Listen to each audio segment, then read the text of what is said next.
जो 2024 का जो चुनाव है वो कोई साधारण चुनाव नहीं है, क्योंकि 2024 के चुनाव में अगर बीजेपी वापस आए तो संविधान नहीं बचेगा, ये तो बिल्कुल साफ है। और आपने अपना धर्म परिवर्तन करने का ऐलान किया था, सोशल मीडिया पे कुछ आई थी, तो उसकी क्या सच्चाई थी? उसके क्या मतलब उसके पीछे रीज़न थे? देखिए, मैंने गांधी जी से बहुत कुछ सीखा है। और एक चीज़ उन्होंने कहा था कि अगर आपको लगता है कि कोई कानून बहुत ज़्यादा नाइंसाफ़ी का कानून है, आपका हक ही नहीं, आपका फ़र्ज़ है कि आप उसका अवमानना करें, डिसोबीडियंस। लेकिन सिर्फ डिसोबीडियंस काफ़ी नहीं है। उनका कहना था कि आपको सार्वजनिक रूप से डिसोबीडियंस करना चाहिए, और आपकी ज़िद होगी सरकार से कि अगर सरकार उनको सिटीज़नशिप से बाहर रखती है तो मेरी ज़िद होगी कि आप मुझे भी आपको उस सिटीज़नशिप से अलग रखना अच्छा, एक बात पड़ेगा। बताइए। मेरा 6 ज़िलों का मैं कलेक्टर रहा हूँ, मेरा अनुभव है कि ये कोई दंगा नहीं था, ये सरकार द्वारा प्रायोजित एक नरसंहार था। ट्रेन का नाम गीतांजलि था शायद 2002 के दंगे में। उस ट्रेन में आग लगी और उसका जो आग है वो पूरे गुजरात में फैल गया। आप किस पोजीशन पे थे उस ज़माने में? शाह को उस वक्त के कांग्रेस सरकार ने तड़ी पार कर दिया था और तड़ी पार कहा था। वो व्यक्ति आज देश का गृह मंत्री है। क्या लगता है कितना देश सुरक्षित है और कितना सीबीआई, एनआईए या दिल्ली पुलिस सुरक्षित है अमित शाह के अध्यक्षता में? जय हिंद दोस्तों, मेरा नाम है रज़ा अंसारी। साल 2002 था जब गुजरात में दंगा हुआ। उस दंगे ने हिंदुस्तान के उस मोहब्बत को सबसे ज़्यादा चोट पहुंचाया जिस पर जो है गांधी जी, आज़ाद, कलाम, भगत सिंह, इन तमाम लोगों ने हज़ारों कुर्बानियां दी और देश को आज़ाद किया। हर्ष मंदर जी पूर्व आईएएस अधिकारी, और जिस वक्त ये दंगा हुआ ये गुजरात में थे और फिलहाल जो है एक कैंपेन चलाते हैं कारवाने मोहब्बत, यानी मोहब्बत का एक कारवा। हालांकि ज़रूरत यह है कि देश भर में ये मोहब्बत की कारवां चलाते हैं, पूरे देश भर में लोगों को अपना पैगाम पहुंचाते हैं, रिलीफ पहुंचाते हैं। मगर सवाल ये है कि आईएएस की नौकरी जो देश में सबसे बड़ी नौकरी है, उसके लिए हज़ारों लाखों करोड़ों युवा हर साल सपना देखते हैं, इन्होंने उस नौकरी को छोड़ दिया था और आम लोगों के साथ इस प्रोग्राम में या मोहब्बत के कारवां में शामिल हो गए थे।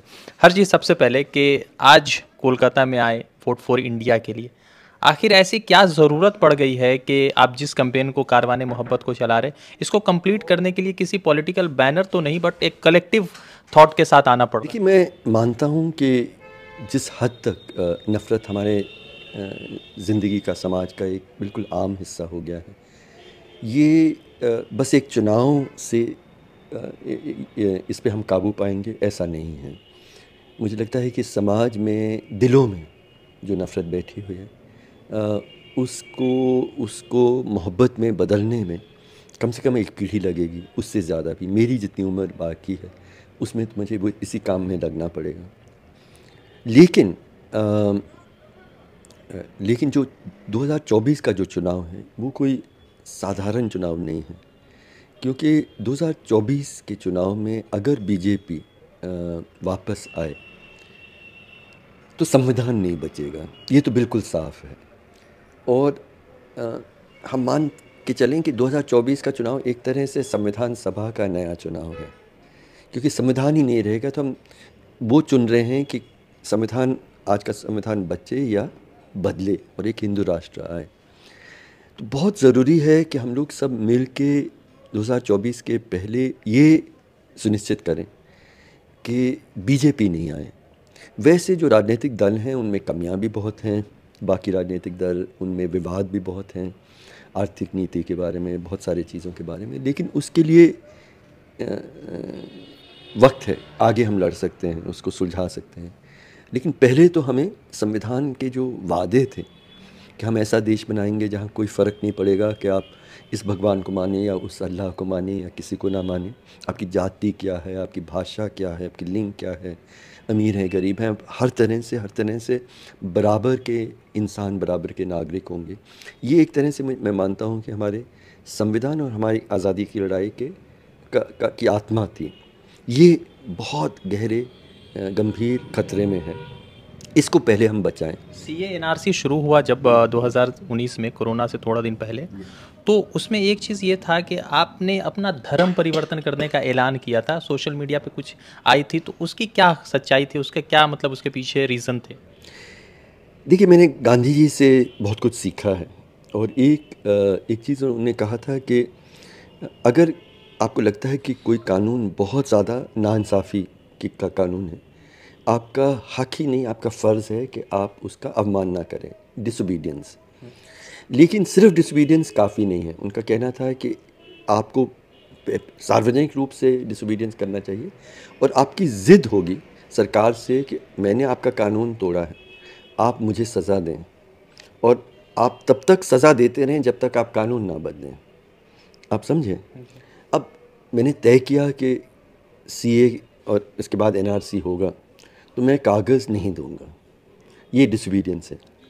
लेकिन अगर मैं कागज़ ना दूं, मेरा जन्म तो एक सिख परिवार में है, तो कानून ही ऐसा बनाया है कि मैं उसका अवमानना करूं तब भी मैं बचा रहूँगा। सिर्फ मेरे जो मुस्लिम भाई और बहन हैं उनके खिलाफ उनको सज़ा मिलेगी। तो इसलिए मैंने बहुत सोच समझ के ये घोषणा की। मैंने धर्म परिवर्तन की बात नहीं की, क्योंकि मैं एक जिसको एग्नोस्टिक कहता हूँ, मैं सभी मज़हबों की इज़्ज़त करता हूँ लेकिन किसी एक मज़हब को नहीं मानता। मैंने ये घोषणा की कि सरकार अगर सीए पास करेगी और फिर एनआरसी में, क्योंकि अब उनको फ़र्क करना पड़ेगा कि मुसलमान अलग और बाकी अलग, तो सरकार आपके मज़हब पूछेगी।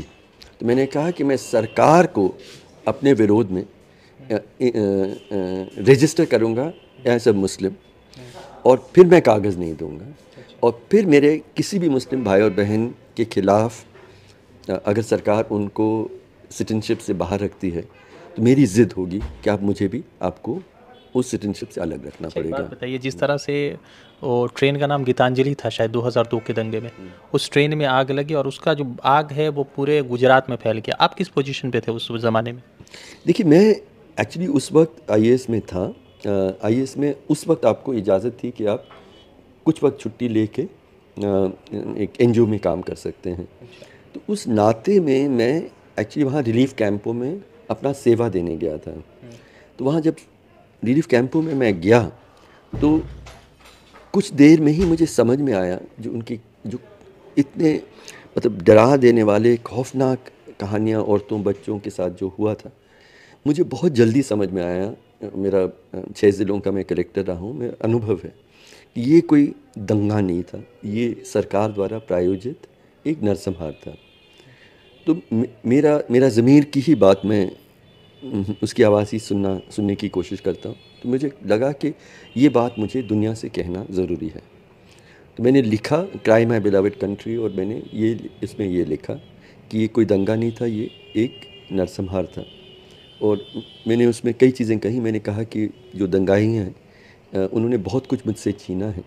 एक गीत भी छीना है, सारे जहाँ से अच्छा हिंदुस्तान हमारा, मैं अब ये गीत कभी ना गा पाऊँगा। तो लेख लिखा, उस वक्त ऐसा वायरल नहीं होता था, लेकिन कहीं वो दुनिया भर में पहुंची।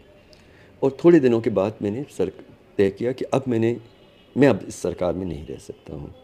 अच्छा, उस ज़माने में अगर कोई और सरकार होती, जैसे सेंट्रल में गवर्नमेंट कांग्रेस की थी, तो क्या कोई और सरकार गुजरात में होती तो आप नौकरी नहीं छोड़ते?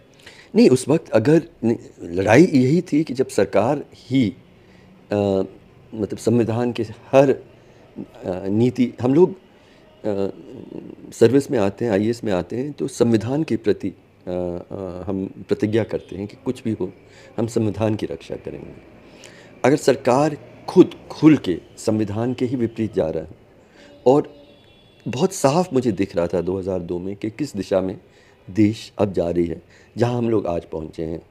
मैं गलत होता बहुत अच्छा लगता मुझे, लेकिन सही था जो मैं सामने देख रहा था, उससे बहुत बुरी स्थिति में है।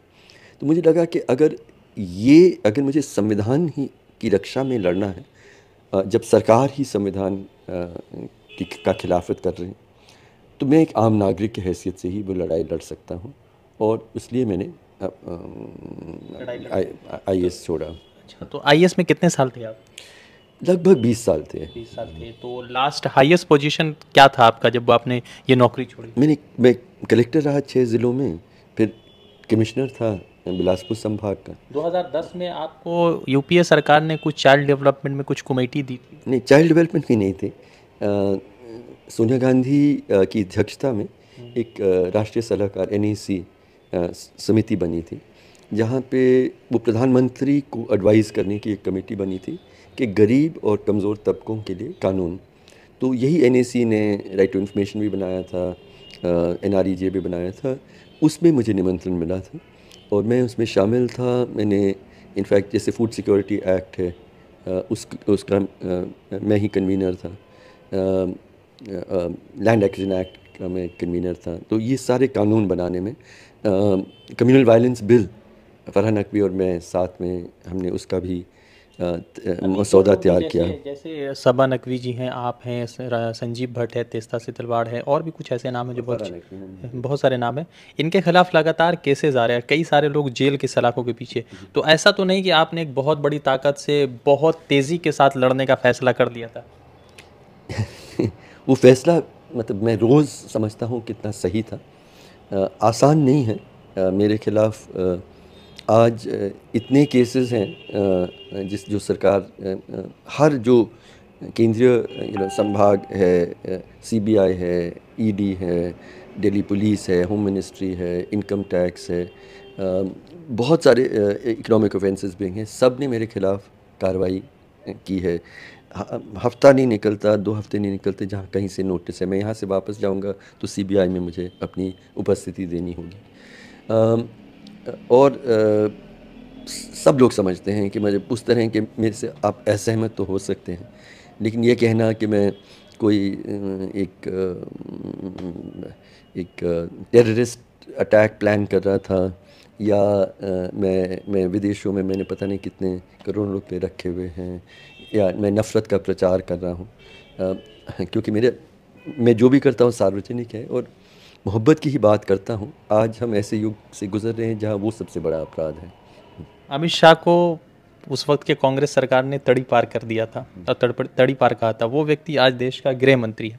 क्या लगता है कितना देश सुरक्षित है और कितना सीबीआई, एनआईए या दिल्ली पुलिस सुरक्षित है अमित शाह के अध्यक्षता? मुझे नहीं लगता कि ये सरकार जो केंद्र में सरकार है, इन सारे इंस्टीट्यूशंस वो और सिर्फ एक व्यक्ति नहीं है, मतलब सरकार है जो इन सारे इंस्टीट्यूशंस को ख़त्म कर रही है, जो लोकतंत्र के लिए बहुत अहम है। हम इलेक्शन कमीशन से शुरू करिए, हायर जुडिशरी को देखिए, मीडिया को देखिए। मीडिया को तो बहुत बुरा हाल है। किसका ज़्यादा बुरा हाल है ये तय करना मुश्किल है। यूनिवर्सिटीज़ को देखिए, आईएएस पुलिस को देखिए। मैं तो समझता हूँ, मैं शायद उससे जुड़ा रहा, उसका जितना पतन है सबसे ज़्यादा मुझे लग रहा है, फिर मीडिया का लग रहा है, फिर तो ये सारे इंस्टीट्यूशन, और अब जिसको सिविल सोसाइटी कहते हैं, एनजीओज पे भी इतना ज़्यादा डर और दबाव है कि इन 9 सालों में लोकतंत्र की सभी जो इमारत हैं और जो रक्षक हैं वो सब इतनी बुरी हालत में हैं कि लोकतंत्र बचाने के लिए कोई नहीं है, बहुत कम लोग बचे हैं।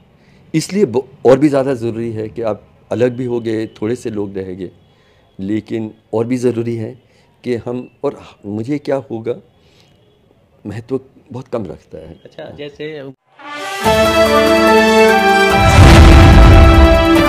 द इंडियन खबर, सच आपके सामने।